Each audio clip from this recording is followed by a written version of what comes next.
जय श्री राम आप सभी लोगों को। कैसे हैं आप लोग? आई होप ठीक होंगे सभी लोग। और अगर कोई ठीक नहीं भी है तो मैं प्रेयर करना चाहूँगी उनके लिए कि हर हालत में कैसे ठीक रहने की कोशिश की जाती है, इसके लिए भगवान उनको शक्ति दें। ठीक है। और आज मैं रीडिंग करने जा रही हूँ आपका प्यार और आपका फाइनेंस।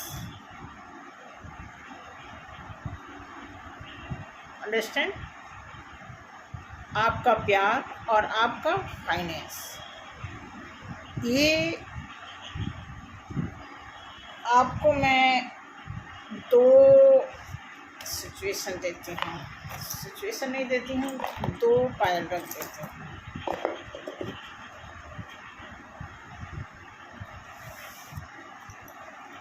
ये दो घड़ी है।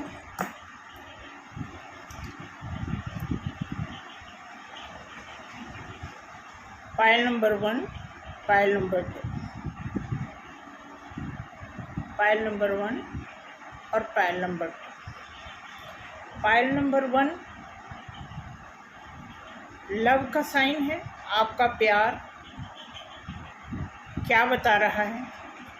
और पायल नंबर 2 आपका फाइनेंस आपको क्या बता रहा है। पायल नंबर 1 आपका लव आपको क्या बता रहा है। पायल नंबर 2 आपका फाइनेंस आपको क्या बता रहा है। देखिए, ये जो सिचुएशन है प्यार और फाइनेंस का, एज ए टैरो रीडर की हैसियत से मैं बताने जा रही हूँ, नॉट एस्ट्रोलॉजर, ना कोई मैं ज्योतिष हूँ। जस्ट हमारे पास एक कार्ड रीडिंग का हमने मेथड सीखा हुआ है। इसकी साइकोलॉजी क्या आपके सिचुएशन में फिट बैठती है, उसको मैं एक्सप्लेन करूँगी। आपको देखना है कि आपका प्यार किस हद तक, कहाँ तक जा रहा है, कितना आप मेंटेन कर पा रहे हैं, उसमें क्या मिस्टेक हो जाता है, ये कार्ड बताएगा। आपका फाइनेंस, चाहे आप बिजनेस कर रहे हो, जॉब कर रहे हो, आपसे बड़ा ये कार्ड नहीं है। बट हम अपनी स्थिति में जब कहीं कंफ्यूज होते हैं, डिस्टर्ब होते हैं, अप डाउन सिचुएशन आती है, तो जो हम डिसीजन नहीं ले पाते हैं, या फिर हमें किसी ऐसे पर्सन की ज़रूरत होती है जो हमें थोड़ा भी ढाहस दे दे, थोड़ी सी गाइडेंस दे दे, वो काम आपको एक गाइडेंस के रूप में टैरो कार्ड करता है। इसके पहले मैं आपको बता दूं कि बहुत सारे लोगों के कमेंट आए हुए हैं। आज कमेंट हर तरह के आए हुए हैं, तो नाम तो मैं बताऊंगी ही, अनाउंस करूंगी, लेकिन आपको राउंड फिगर में आपको एक सजेशन दूंगी सभी के लिए, सभी के लिए। शायद आपको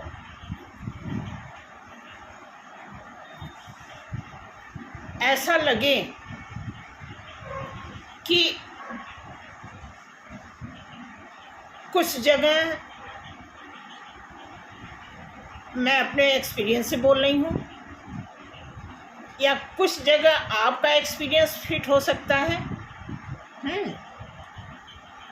लेकिन इन दोनों हालात से अलग एक सिचुएशनल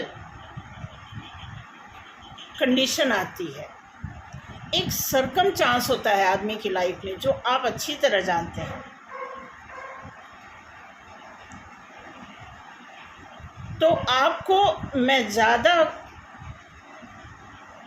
डिटेल तो नहीं, बट आपको शॉर्ट में बता दूं कि जब हमारी लाइफ में प्यार का मामला डिस्टर्ब होता है, तो हमने कई बार देखा है हम एक दूसरे को ब्लेम देते हैं।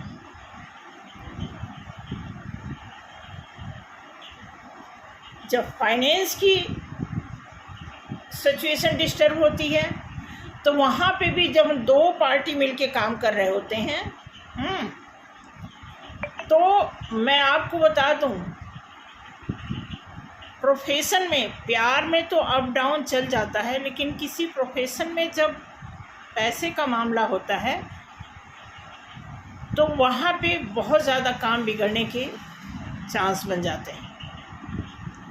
ऐसे में बहुत आपको जिगरा रख के, बहुत मजबूती के साथ किसी के साथ आपको पार्टनरशिप रखनी चाहिए, चाहे वो बिज़नेस में हो या आप किसी जॉब प्रोफाइल में हैं, तो वहाँ पे अपने आप को मैनेज करना, खुद को मैनेज करना, अपने ग्रुप को मैनेज करना, अपने डाउन जो आपसे नीचे ओहदे पर जो लोग हैं उनको टैकल करना, आपसे ऊपर जो लोग हैं उनको टैकल करना, ये सारी सिचुएशनल जो कंडीशन आती है हमारी लाइफ में वो आसान नहीं होती।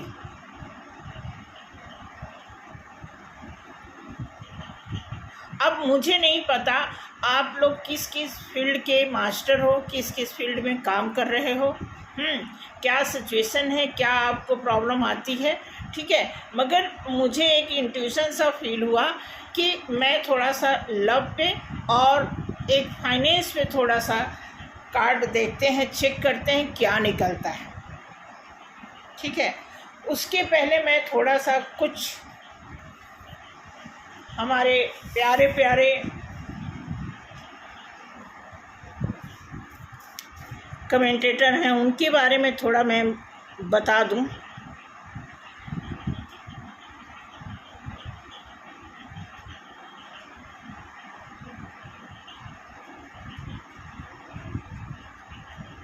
सबके लगभग तो सभी के लिए थैंक यू है, बट फिर भी नाम मैं ले रही हूँ।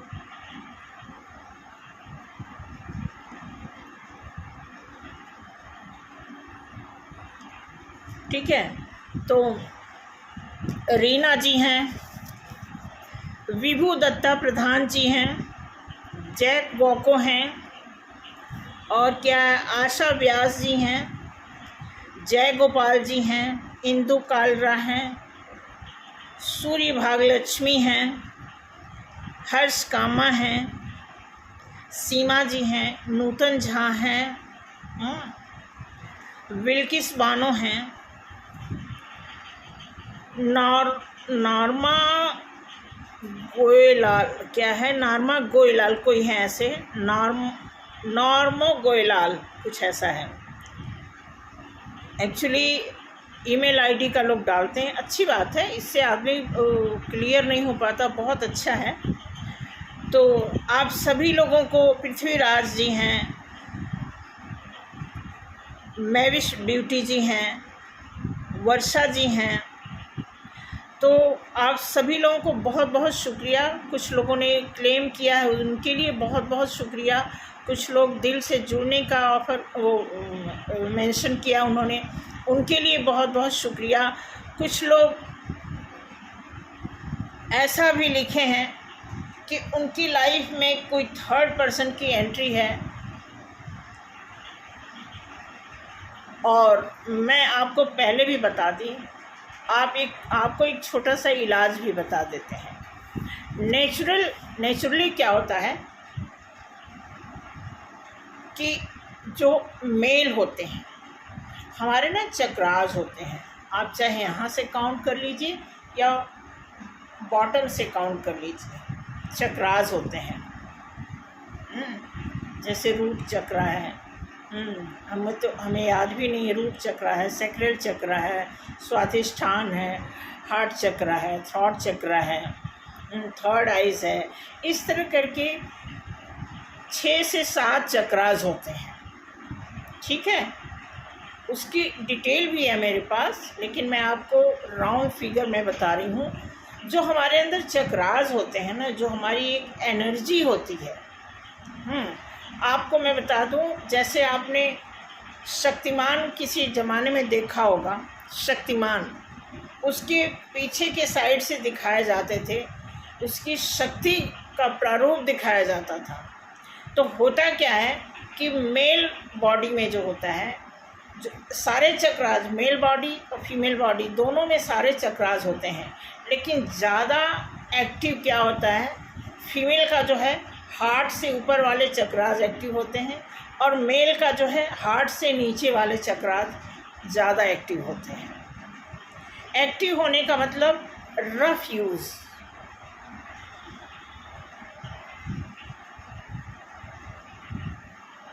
अनबैलेंस। ध्यान से सुनिए, जो मेल बॉडी में होते हैं वो नीचे के 3 चक्रास को ज़्यादा एप्लीकेशन करते हैं, मतलब वो बैलेंस में नहीं रहते, इस वजह से उनकी लाइफ में खराबी आती है। और फीमेल बॉडी में ऊपर के जैसे ज़्यादा बोलना, हर चीज़ को दिल से सोचना, दिमाग से ना सोचना, कोई ऐसी चीज़ देखना जो आपके लिए प्रॉपर सूटेबल नहीं है फिर भी वो आपको अट्रैक्ट करता है, इस तरह की जो अनबैलेंस, जो अनएक्टिव चीज़ें हैं। अब होता क्या है कि मेल और फीमेल जब प्यार करते हैं, जब शादी करते हैं, दोस्ती करते हैं, ओवरऑल जब वो फिजिकल फॉर्म में आते हैं, तो वो सारे चक्रास जो है क्या होते हैं, आपस में कभी मैच कर जाते हैं, कभी मिसमैच कर जाते हैं। तो भीतर से अगर कोई तकलीफ़ आपको होगी तो वो बाहर कहीं ना कहीं दिखेगा।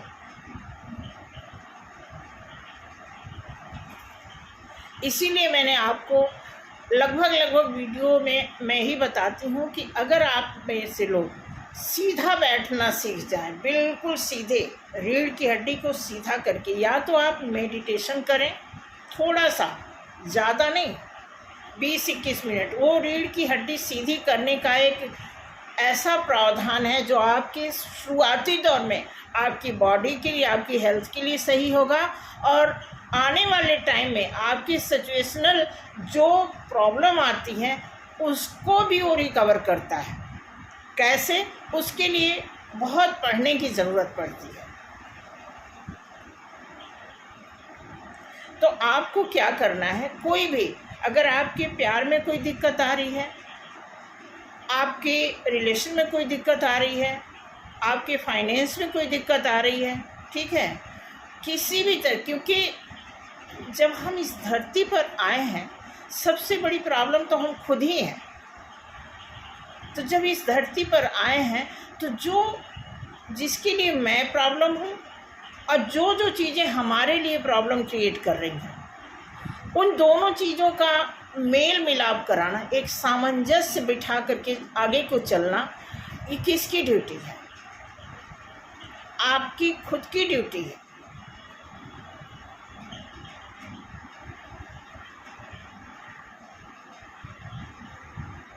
इवन अगर आप कोई चीज़ खरीदते हो, कोई ऐसी निर्जीव चीज़ खरीदते हो, तो उसको आप ही टैकल करते हो ना। घड़ी ले लिया, ख़राब हो गई तो आप ही ठीक कराओगे। मोबाइल है, टीवी है, घर में जितने भी सामान आप ले लिए, जो निर्जीव चीज़ें हैं, तो उसमें कोई ख़राबी होगी तो आपको ही ठीक कराना है कि नहीं है? उसी तरह अगर आप किसी प्राणी से आपको लगाव हो गया और अगर नहीं मैच हो रहा है तो उसकी जिम्मेदारी कौन लेगा? आपको ही लेना है। ये हर एक किसी के ऊपर लागू होती है बात। अगर हर आदमी सामने वाला या सामने वाले की अपोजिशन को फेस नहीं करना चाहेगा, सुलझाना नहीं चाहेगा, तो फिर कैसे वो आगे बढ़ेगा?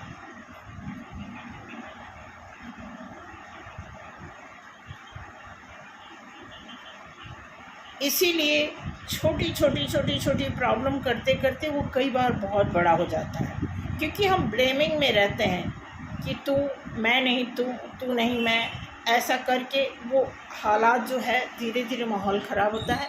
फिर हमें पता नहीं चलता, पहले हम खुद ही ख़राब होते हैं तब माहौल ख़राब होता है। लोगों को लगता है माहौल ही ख़राब है तो मैं क्या करूं। इन सारी चीज़ों को गौर करो। एक अच्छे इंसान की तरह जीने का यही मेन मकसद होता है कि पहले खुद को ठीक करना होता है। सॉरी अगर आपको बुरा लग रहा हो, मैं बहुत प्यार से समझा रही हूँ कि एज ए कुछ आपको समझती हूँ, इसलिए मैं समझा रही हूँ। एक अपनापन सा होने लगा है। तो मैं यही कहूँगी कि जब भी आपकी लाइफ में किसी भी तरह की कोई ऐसी स्थिति आ जाती है जिसको आप कंट्रोल नहीं कर पा रहे हैं, आप इससे बाहर हो रही है, तो पहली बात तो इस चीज़ की इस तरह की सीमा की शुरुआत ही नहीं बननी चाहिए। अगर कोई शुरुआत हो गई है तो तुरंत आपको ठीक करना होगा। बात ज़्यादा गहरी हो गई है तो वहाँ भी बात को ज़्यादा गहरे तरीके से सोच समझ करके उसकी सल्यूशन पे ध्यान दें। और ये दोनों की बराबर की जिम्मेदारी होती है, चाहे मेल हो चाहे फीमेल हो। जब आप आपस में मिल के रहने की शुरुआती दौर आपने उठा ली है तो फिर उसे निभाने की भी मैं यही दुआ करूँगी कि हद तक नहीं, ज़िंदगी भर। हद तक का मतलब यही होता है कि कोई प्यार मोहब्बत आपने शुरू किया है तो उसको लाइफ टाइम जैसे तैसे निभाने की और खुशी से निभाने की आपको जानकारी रखनी होगी। ज़ोर ज़बरदस्ती से निभाई नहीं जाती कोई चीज़। उसके लिए आप एक प्रॉपर पर्सन होने खुद चाहिए। आपने सुनी ना कहावत, बुरा जो ढूंढन में चला। ठीक है, अब ये बाकी लाइन आप पूरा कर लीजिएगा। ठीक है, तो चलते हैं। आज थोड़ा सा रीडिंग का माइंड ये बना है कि हम देखते हैं कि आपका लव और आपका फाइनेंस आपको क्या बताता है। लव मीन्स पहली घड़ी वाइट वाली जो घड़ी है पायल नंबर 1 है, और ये गोल्डन वाली घड़ी जो है पायल नंबर 2। ठीक है, तो देखते हैं, पायल नंबर 1 से शुरू करते हैं। ठीक है, कि आपका फाइनेंस, आपका लव और आपका फाइनेंस। इस कार्ड से मैं आपके लव को क्लियर करूँगी और इस कार्ड से आपके फाइनेंस को चेकआउट करूँगी। पहले तो मैं चलो ठीक है।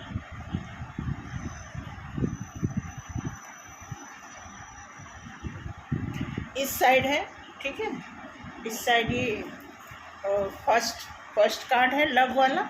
ठीक है, ये लव वाला कार्ड जो है इस साइड है। ठीक है, और फाइनेंस वाला कार्ड जो है ये वाला इस साइड है।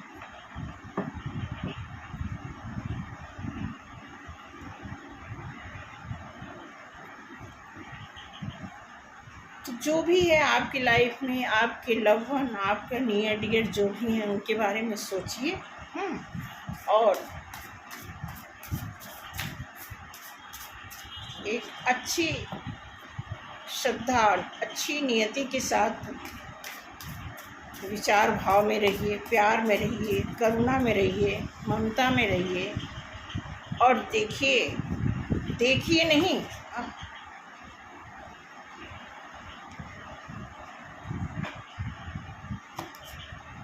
आपको पूरी तरह, क्योंकि प्यार ऐसा होता है, अगर हम कम एज में प्यार की बात करें, जो एक बबल फेस होता है।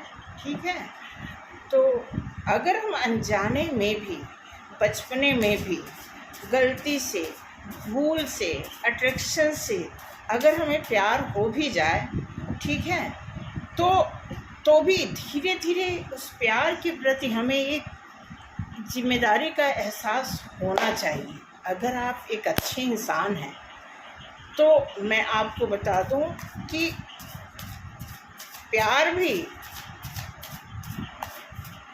कहीं न कहीं एक जिम्मेदारी का एक पार्ट तो है ही,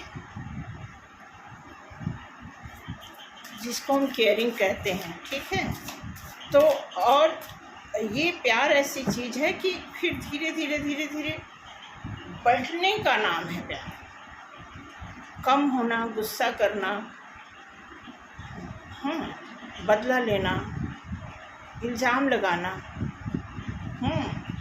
गलती कर दिया, ये सारे वर्ड बिल्कुल प्यार के ऊपर, ये सारे वर्ड बिल्कुल नहीं सूट करते। जब प्यार है तो प्यार है, सारी चीज़ें। उसके अलावा अगर कोई चीज़ें किसी के ऊपर हावी हो रही, वो सब प्यार के पीछे है। उसको प्यार के ऊपर मत हावी होने दो कि प्यार है उसके ऊपर नफरत हो गया। ऐसे कैसे? प्यार के ऊपर नफरत कैसे चढ़ जाएगा? प्यार के ऊपर गुस्सा कैसे चढ़ जाएगा भाई?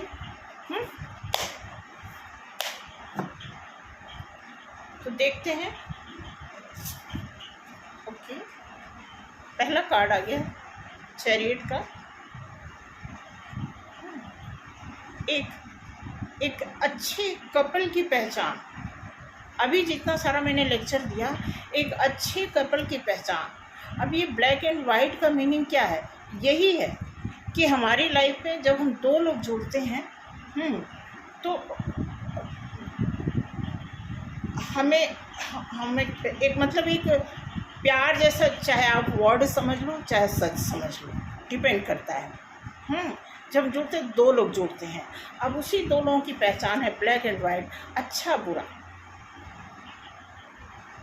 एक अच्छा और एक बुरा। एक अच्छे आदमी को एक बुरे आदमी से प्यार हो गया। मैं आपको बहुत रफ प्यार की बात बता रही हूँ। अक्सर हम अच्छे होते हैं तो हमें अच्छे से प्यार होता है और अच्छा ही उम्मीद करते हैं, लेकिन मैं यहाँ पे कहती हूँ कि प्यार एक ऐसी चीज़ है, इसको कितने जन्मांतर, कितनी सदियाँ निकल गई, इसको कोई डिफाइन ही नहीं कर पाया। कोई इसका एग्जाम्पल दे दे के कितने लोग मर गए, लेकिन ये प्रॉपर किसी के ऊपर सूट ही नहीं कर पाया कि इसकी परफेक्शन क्या है।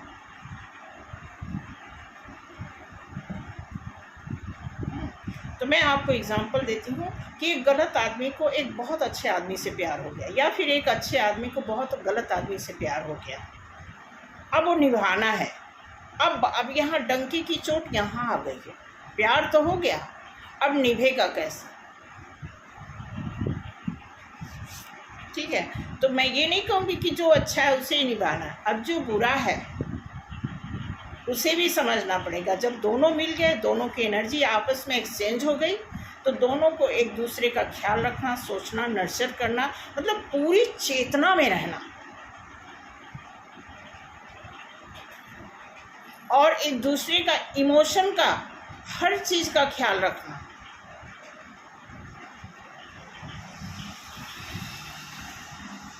कार्ड बताता है कि आपको अगर किसी से प्यार हो गया और उस प्यार के बाद अगर आप उस पर कोई और लेयर चढ़ा रहे हैं, इट मीन्स पहला गुनहगार आप होंगे। टावर,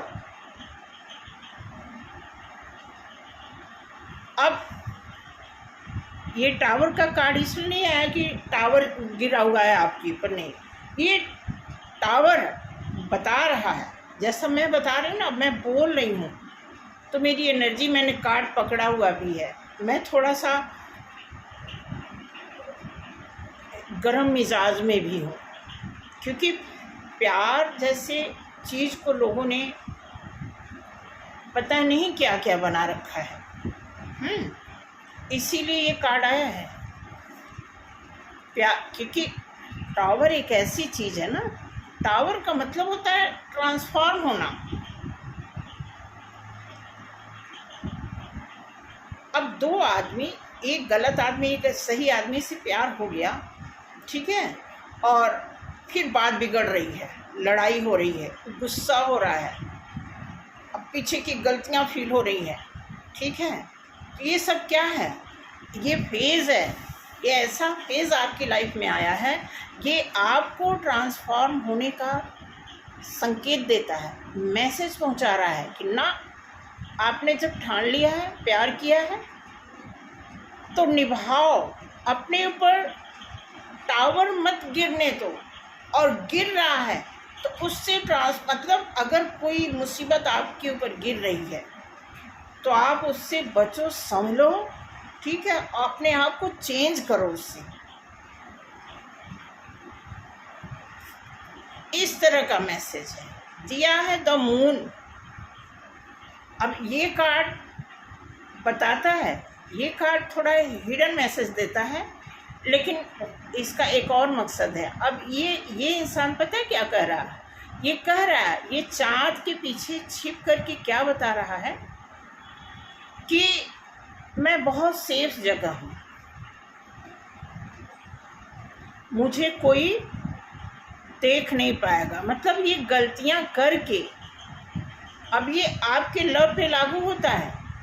आप दोनों एक दूसरे को प्यार करते हो, अब उसमें गलतियां ऐड करके आप सोच रहे हो कि मैं जो गलती कर रहा हूँ सामने वाला देख नहीं पा रहा है। नहीं, फिर तो आपके पास ज़मीर की कमी है। उसी ज़मीर की बात करता है। आप चाँद के पीछे छिपो, ज़मीन में गड़ जाओ, पताल में चले जाओ, आसमान में उड़ जाओ, ठीक है, आंधी तूफान में बह जाओ, बट आप हो इस जोन में, इस अर्थ पे हो, और आपका होना ही बहुत बड़ी बात है। अगर आप सच में समझो तो आप अपनी लाइफ के लिए ही बहुत हो। आप छिप नहीं सकते। आपने कुछ भी किया सब मेंशन होता है, सब वहाँ पे में सब काउंट होता है। आप ये कभी मत सोचना कि हमने किसी से लड़ाई कर ली फिर उससे माफ़ी मांग ली तो बराबर हो गया। नहीं, लड़ाई किया प्लस पॉइंट, माफ़ी मांगा प्लस पॉइंट, झूठ बोला प्लस पॉइंट, सच बोला प्लस पॉइंट। समझ रहे हो ना? पाप किया प्लस पॉइंट, पुण्य किया। आप ये कभी मत सोचना कि मैं गलती करके, एक भलाई करके किसी गलती को मिटाने की गलती कर रहा हूँ। ऐसा गलती मत करना। इस तरह की गलती से भी मत करना।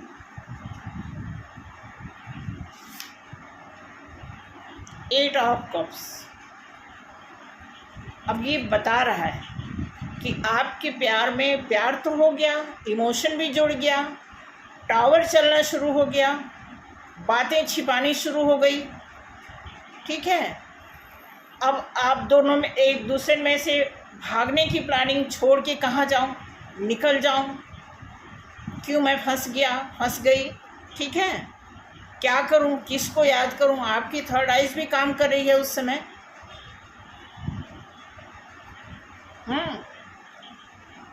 आप देख रहे हो, क्या देख रहे हो? अपनी ही स्थिति देख रहे हो। ये कभी मत सोचना कि कोई दूसरे को देख पाता है, क्योंकि जो आप दूसरे में देखते हो वही चीज़ आपके अंदर खुद भी है। तो अगर आप खुद को वॉच आउट करने में सक्षम हो तो मुझे लगता है कि आप खुद को साफ सुथरा करने में भी सक्षम होंगे। ठीक है, दिया है द फूल, यहाँ पे दिया है। अब इसके तो और भी मतलब है, लेकिन जो कार्ड निकला उसके हिसाब से मतलब बता रहा है कि प्यार में मूर्खता चलती है। प्यार में कहने मतलब आपको बहुत ज़्यादा किसी से प्यार है, आपको बहुत ज़्यादा नॉलेज है, आपके पास बहुत लीडरशिप है आप में, ठीक है, बट जितनी भी चीज़ें आपके पास बहुतायत हैं उन सभी के साथ साथ आपका सहज होना कितना ज़रूरी है ये आपका जानना भी उतना ही ज़रूरी है। क्योंकि जब हर हालत में आप सहज रहोगे फिर तो आपके लिए बहुत अच्छी बात है। सबसे बेहतर है खुद से खुद को आपके लिए एक अच्छी फीलिंग का एक जायका मिलेगा। सहज होने का जायका ही कुछ और है।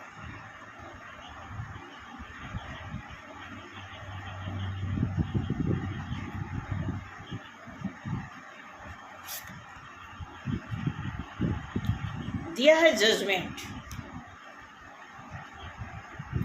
अब ये जजमेंट, चाहे आप जजमेंट मांग रहे हो या फिर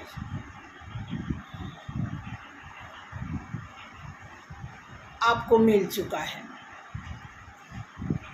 क्योंकि हमारी लाइफ में कभी कोई चीज़ फिक्स नहीं होती। हाँ, कि आज हम दोनों को बहुत प्यार है, कल और होगा, परसों और होगा, चौथे दिन और हो जाएगा, नहीं, कुछ पता नहीं कल क्या होगा, कुछ भी नहीं पता 1 घंटे के बाद क्या होगा। ठीक है, तो अपने प्यार के लिए खुद एक अच्छे जजमेंटल बनिए, अपने जज खुद बनिए, खुद से खुद को पहचानने की ज़रूरत है। इसी का नाम लव है।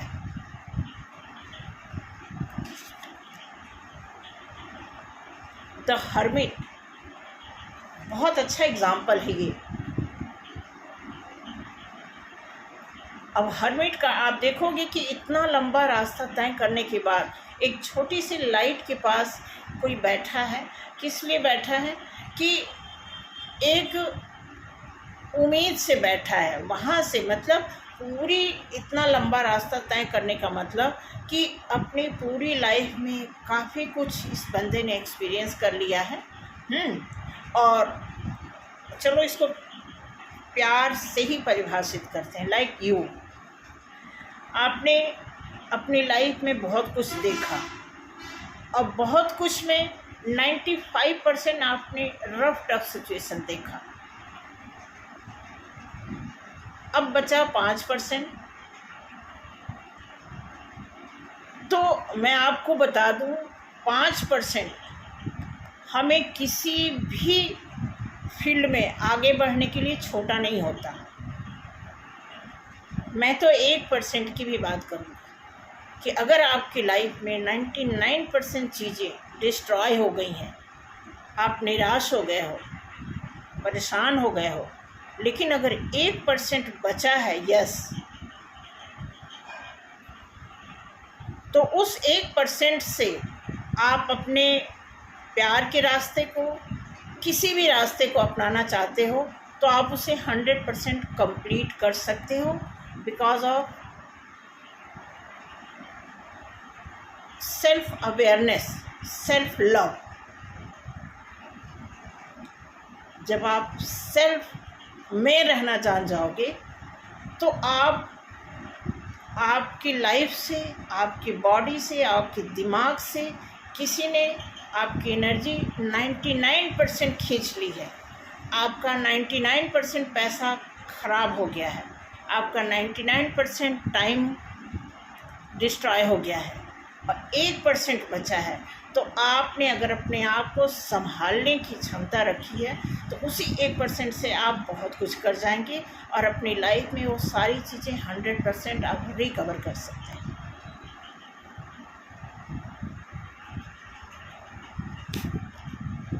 ठीक है, बैलेंस कर सकते हैं।